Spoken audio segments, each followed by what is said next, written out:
June 2nd is the day Team Fortress 2 made a return to the public eye, including some information that was hidden in plain sight. The day started out with one of my favorite events, a large detection of Lamau Box, one of the largest Team Fortress 2 hacking services. And although some software rising in popularity has yet to be detected, it's always nice to see cheaters get banned. This was followed by an appearance of Valve employee Jill on the TF2 major update speculation forum on FacePunch, answering questions about the texture streaming system and its use for future updates for the already announced non-stock weapon skins. Now, to summarize what Jill said in a way everybody can understand, weapon skins are actually loaded in a slightly different way than normal textures. For normal textures, low-resolution versions are loaded first, and high-quality versions are loaded when needed. The process of loading a texture from low to high quality is somewhat slow, and it works well for level textures that you approach from a distance, but doesn't work for textures that appear suddenly in front of your face, like engineer blueprints. The solution is to tell the texture system beforehand what textures are needed. So if you're playing engineer, for instance, the texture system is told that the blueprints might be used at any time. For skins, the exact skin is unique per gun. Wear, blood splatter, stickers, etc. are slightly different from gun to gun. So the game actually generates the textures for the guns automatically. The texture system is told what guns are needed to render earlier to reduce the chances of a skin not being loaded in time for the gun to look like stock. This was followed by the first update to TF2 in over 2 weeks, adding medals for Arms Race 3 and a community competitive tournament. Other changes include players who leave a casual or MVM match cannot rejoin for a couple of minutes, and players who are vote kicked cannot join back for hours, essentially ending the common practice of jumping off of servers to avoid a kick. Now, the most interesting thing that happened today came from the finding of what appeared to be a public Valve matchmaking server, played by only Team Fortress 2 developers, Valve employees, and popular Team Fortress 2 community content creators. Oddly enough, even though it was listed as a matchmaking server, it did not behave as one, requiring a password instead of the normal ad hoc connection not allowed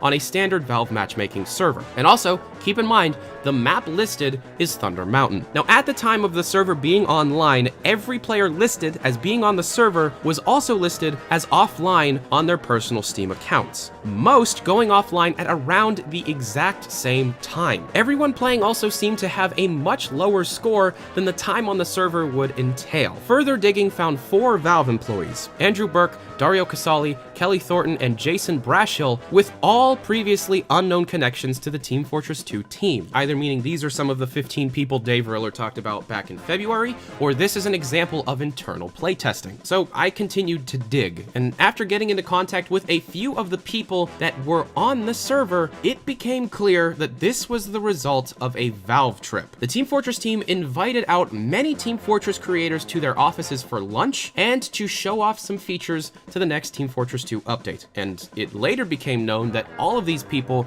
were actually from the winner of last year's Saxy Awards. Thunder Mountain was not the actual map being played. Instead, it was a Thunder Mountain-like map, being the jungle map teased back in October. So in the crazy frenzy of researching this video, I emailed Dave Riller, a TF team member, about a list of questions that he agreed to answer regarding Team Fortress 2 for a future project I am working on. And he got back almost immediately, saying that the questions will be answered before the update releases, and that yes, the Team Fortress 2 vinyl release is teasing the jungle map. Now, for those who are uninformed, the Team Fortress 2 official soundtrack was released on vinyl back in April. And while writing my review, I discovered that each side of the 2 records ends in an unlisted soundscape, and one, specifically on side 3, was from a map I could not identify.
And Mr. Riller just confirmed that yes, that sound file is a tease for the upcoming jungle-themed map. And so yes, I guess I am publicly talking about the fact that I did get Mr. Riller and the TF team to agree to answering some questions for an upcoming video I am working on, which will be out as soon as those questions are answered. And also, it seems as though Team Fortress 2 is going to be getting this update fairly soon, probably this month. June 2017, here we go. The biggest update to Team Fortress 2 we have ever seen. I'm very excited for it, as should you, and I hope to see you next time. Thank you very much for watching. I'm Tyler McVicker. This is Valve News Network. Have a good day. Adios.